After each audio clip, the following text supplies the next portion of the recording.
It was just another typical morning in the corporate world for Madison Harris, an analyst working at a top marketing firm in Brooklyn. Her polished office attire, a dark blue blouse, was suddenly drenched with a drink. A sticky, caramel-colored liquid dripped down her curly hair, staining her blouse as Claire Rogers, a senior manager, threw back her head and laughed mockingly. "Oops, looks like you need a break from those dull ideas." Claire's voice echoed across the office, her voice dripping with condescension. The empty can of soda clinked on Madison's desk as she stared in stunned silence. Around her, the office workers watched quietly.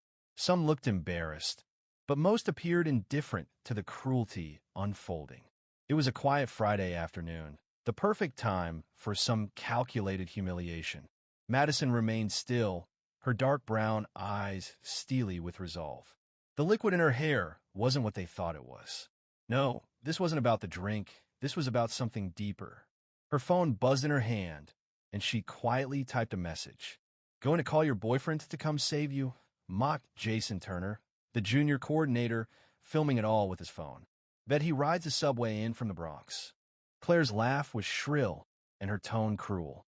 That's what happens when you hire based on diversity quotas rather than skill. Can't handle the heat. Madison stood there, unmoving, as her carefully prepared work documents were now ruined. At just 28, she was the only woman of color in a sea of privileged employees. They had made her an outsider from day one, belittling her for her background, her education, and her origins. "You know what your real problem is, Madison?" Claire sneered as she walked toward her, the scent of her expensive perfume mixing with the stench of spilled soda. "You think you can be at the table with us just because you went to some little college and got a job. But you don't belong here." The room was filled with a quiet tension. Madison's colleagues watched from a distance, most of them uncomfortable, some trying to ignore the scene. It wasn't the first time something like this had happened. It had been brewing since she started at the company 6 months ago, and today it reached its breaking point. But Madison wasn't about to let them see her falter. She was no longer the woman they thought she was, the quiet one, the invisible one. She was far more than they knew. Slowly, she raised her phone, typing a single message. "I hope you'll understand soon," she whispered. Jason, camera still rolling, gave her a mocking look. "What are you talking about?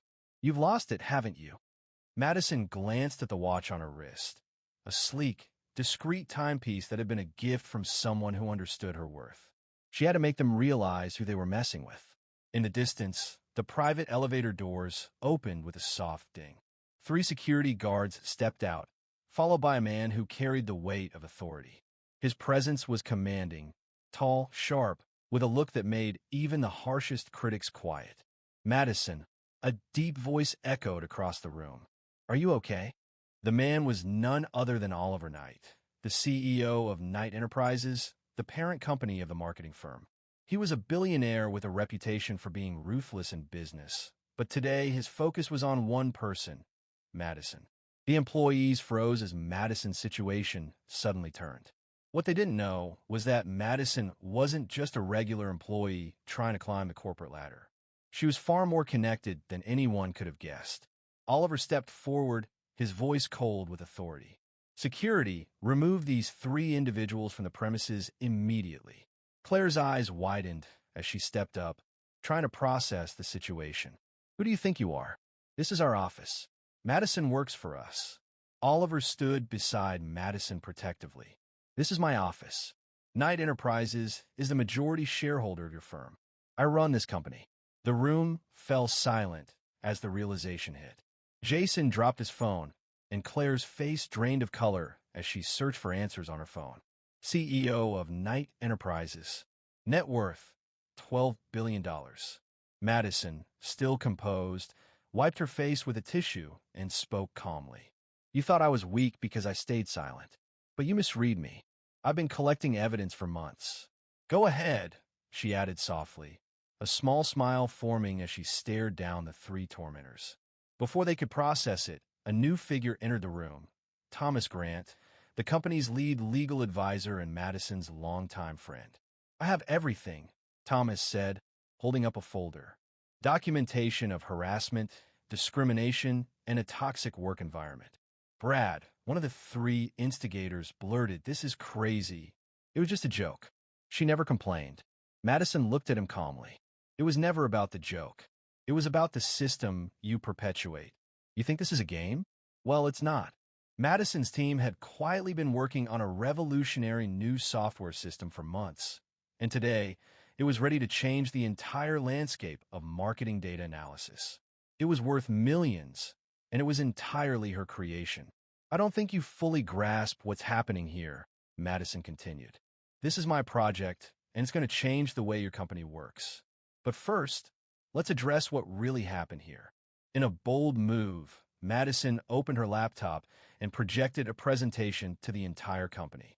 The first slide appeared, showing the shocking emails and text messages sent by the three perpetrators. A look of disbelief spread across their faces as their own words were displayed on the screen. The next slide revealed something even more stunning. Madison's new predictive marketing system, which had already been patented, was worth $50 million. She had just secured the exclusive rights for Knight Enterprises. "While you wasted your time humiliating me," she said, her voice steady, "I was building something that will change the industry. And the profits from this project? They're going into a scholarship fund for young women of color in tech." Oliver nodded in agreement. "We're buying back your shares, and you'll be forced to leave. But don't worry, we've already started a new initiative to make sure this doesn't happen again." As the employees filed out, Madison picked up her belongings. But before she left, she paused beside Claire and whispered, "You think you're the victims? No, you're the consequence of your own actions."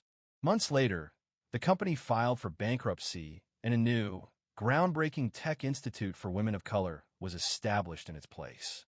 Madison's work changed the face of the industry.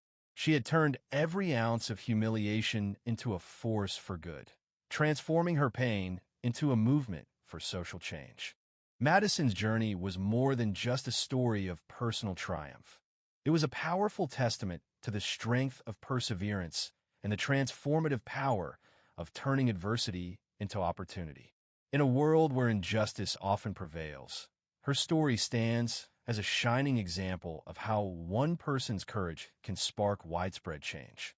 It's a reminder that the fight for fairness and equality isn't just about one person standing up for themselves, but about dismantling systems that thrive on inequality. By choosing the path of dignity instead of retaliation, Madison not only exposed the cruelty that had been directed at her, but also paved the way for future generations of marginalized individuals in the tech and corporate world.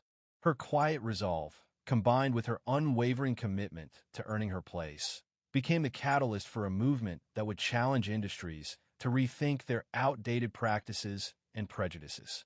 The Scholarship Fund, born from her experiences, became a beacon of hope, empowering young Black women to break into fields where they were historically underrepresented. It wasn't just about financial aid, it was about giving them the tools to change the world, to innovate, and to create solutions that matter. And for those who thought they could break her spirit, the impact of their actions became their undoing. They hadn't just humiliated Madison, they had unknowingly handed her the ammunition to reshape an entire industry. The consequences of their cruelty were far greater than they could ever have imagined. As the tech world evolved, so did the culture within corporate spaces. Madison's story became a powerful lesson. Sometimes the greatest revenge isn't about destroying those who wronged us, but in creating a future where no one else has to endure the same injustice. Madison's legacy continues to inspire those who dare to challenge the status quo and to build a world where talent, not prejudice, defines success.